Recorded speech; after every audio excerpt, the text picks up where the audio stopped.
Welcome to the Advised Show, media with the common sense approach. So you have a police sergeant going to Subway to get him a meal, and you have this thug that's working at Subway decides to poison the police officer's drink, and the police officer end up going to the hospital being poisoned with methamphetamine and THC. Let's go ahead and roll the clip. Business causes a lot of us to eat out every single meal, and so something like this is incredibly terrifying. A lunch run for a Layton police sergeant turned into a frightening fast food experience. I don't use the word terrifying lightly. It's scary. In uniform, in his police cruiser, the sergeant made a stop here and, like anyone else, ordered a meal through the drive-thru window. And shortly after taking his first drink, he immediately started feeling the effects of just something. That something had taken hold of the officer behind the wheel as he tried to make it back to the PD. He was having a hard time maintaining his focus. He was having a hard time maintaining his body. His body was jerking. What caused those side effects, police say, turned out to be a double dose of illegal narcotics inside his cup. The drink tested positive for THC and methamphetamine. According to investigators, this 18-year-old Subway employee is the one who slipped him the drugs. We were able to view video surveillance of him pouring the drink.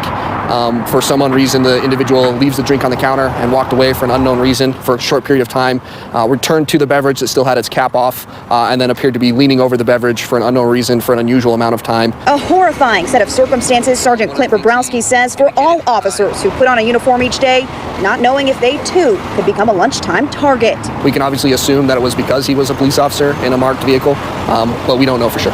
All right, conservative media, you missed this story too? Or did you report it just on your websites and then say nothing more about it? You see, when people are actually doing things to cops, you say nothing about it at all. But once again, look at the suspect. Now, if it was Tyrone and anybody else that poisoned this police officer drink, you wouldn't stop talking about it. You'll blame Black Lives Matter. You'll blame every group out there for saying the rhetoric and the narrative is causing this stuff, and the war on cops needs to stop. But when you have these white suspects, you don't say crap. It stays local. You don't say a word. See, this is the stuff that we're talking about. If it's not this stuff that's going on, it's also that white on white crime too. Because when white on white crime happen, you don't say nothing. When white on white crime happen, you're not trying to fix it either. But you tell black people we need to fix the crime in our community, and that you only respect us unless we respect ourselves. And that's what we say to you. We can only respect you until you respect yourself. I mean, look at this thug. I mean, he is poisoning police, poisoning them. All he's trying to do is protect and serve, like you tell us. If he was to follow the law and do the right thing, maybe he wouldn't have this issue that he has with police officers. But, even though this guy did this and they caught him on camera, I found people on the same website we got this from say, well, he probably got that way because of Black Lives Matter.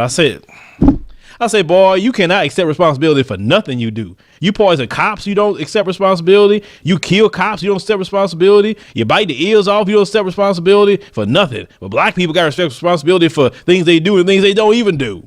You see how that stuff works? Like, these people don't ever, the thing they tell you, they cannot do themselves, brothers and sisters. So that's why when they tell you something, it needs to go in one ear and out the other. Until you do the thing you telling me in your own community, then come back and tell us something and we'll think about it. But, we do not hear no public outrage, no outcry. And when police officers are killed, which most of them have been killed by white suspects, we don't see flags at half staff. We don't hear anything about a conversation about police. See, these people don't care about police at all. Now, are these people going to go and send flowers to this police officer? Are they going to make sure he don't have to worry about no medical bills? No, they're not going to do that. But I guarantee if that police officer killed a black person, they'll make sure he'd be good in a GoFundMe. You see, we just calling this stuff out like it is. Because this stuff is wrong. Now, I don't agree with poisoning, hurting nobody. I don't care who you are about no color. But if we're going to talk about police and treating them right and a war on cops, let's talk about it all. Not just when it fits, your white supremacy. Let's talk about it when white folks do it too. Because we can't just keep missing these stories. And I'm reporting the ones if Arabs or blacks or whoever else do it. Hit me up in the comments, read the commentaries, subscribe.